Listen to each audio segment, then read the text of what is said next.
চলো না সকাল আজকে মায়ের কাছ থেকে বিদায় নিয়ে আমরা গোচরণে যাবো। গোচারণে? হ্যাঁ হ্যাঁ, আমরা তো প্রত্যেকদিন গোচারণে যাই। তো চলো না, আজও আমরা মায়ের কাছে বিদায় নিয়ে গোচারণে যাবো। চলো সকাল চলো, এইবার তোমার মায়ের কাছ থেকে বিদায় নিয়ে চলে যাবো। মা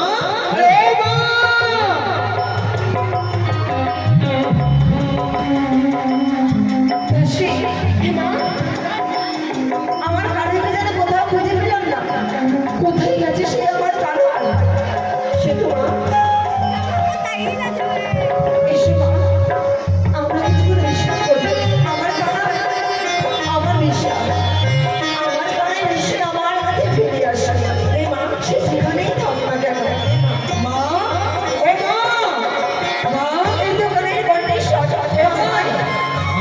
মা ও মা, এদিকে এদিকে এদিকে, শুধু ওই গ্রামের খেতে কি হবে না? শোনো মা, শোনো, তোমার শরীর খারাপ। হ্যাঁ, এখানে বসো। একটা কথা বলার আছে না? কি বাবা? একটা কথা বলার আছে, কি বলবো কি? আরে এইদিকে মায়ের সঙ্গে দাঁড়া। কেন? না, দাঁড়া। কি হয়েছে বাবা? মা, তুমি এক কাজ করো, কানাইকে ভালো করে সাজিয়ে দাও। তারপর কানাইকে সাজিয়ে দেওয়ার পরে আমরা গোচারণে সুন্দর করে যাব।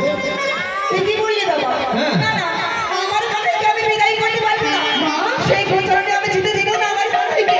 ভালো করে সাজাইয়ে